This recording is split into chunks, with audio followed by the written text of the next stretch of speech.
Batman: The Long Halloween Part 2 is a continuation of Part 1. Also, I reviewed Part 1 a few days ago. I will leave a link for my review of Part 1 in the description below. So let's begin. Inspired by the iconic DC comic book, The Halloween Part 2 continues as the holiday killer is still at large. With Bruce Wayne under spell by the Venomous Poison Ivy, Batman is nowhere to be found.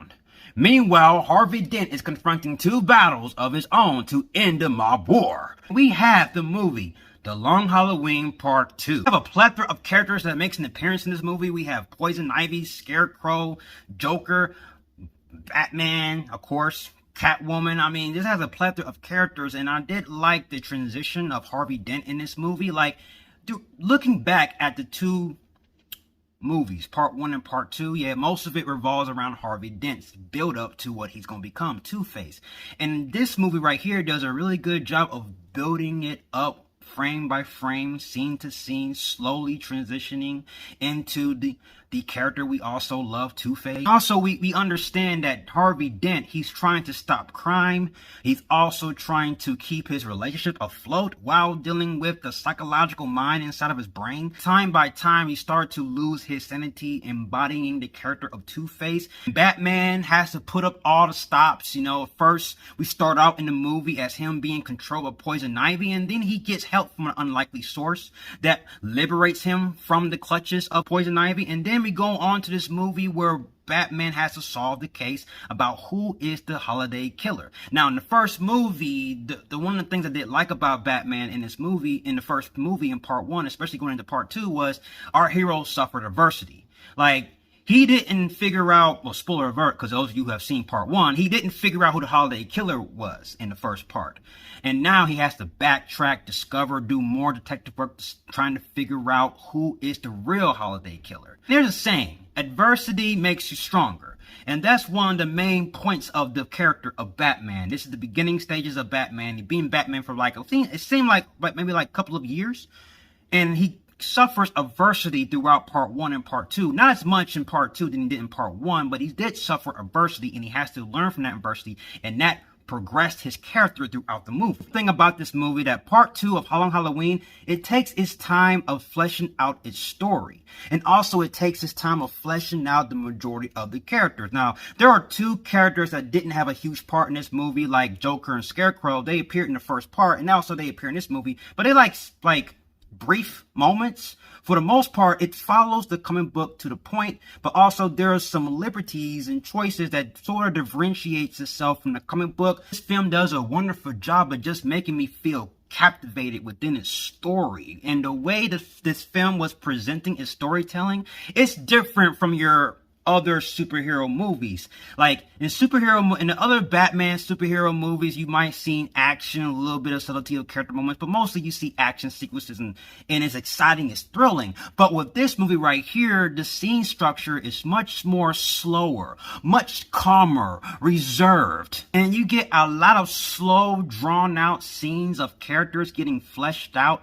You get a lot of slow, drawn out scenes of the film trying to execute some of the story plots, and that could make some people feel a little bit bored watching this movie, but the film does a good job of making me captivated to the point where I don't feel bored. The film does a good job of fleshing out of relationships, and that goes back to Harvey Dent's character. I want to talk about the voice acting from Josh Duhamel as Two-Face and Harvey Dent. Voice acting was so menacing. I would say it's probably one of the best, my favorite performance in the whole entire movie. You actually feel the turmoil in his voice, and also you can feel the anger, you can feel the fear that the two characters are feeling. You know, he has Two-Face. You know, this side of the face is evil, all groggily,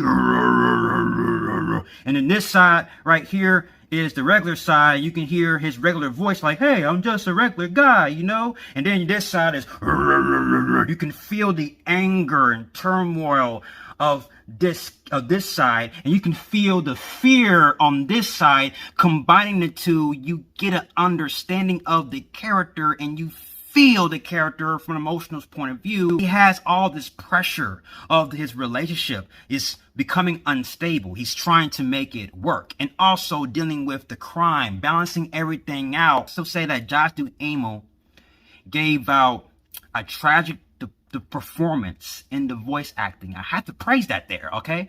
Now, as for this film does have a balance of action sequences. And another thing I did notice with this film, like I did like how the characters interact with one another. And also the characters, I noticed that they all have like nuanced pauses in between their speeches. There is a mountain that needs to be climbed.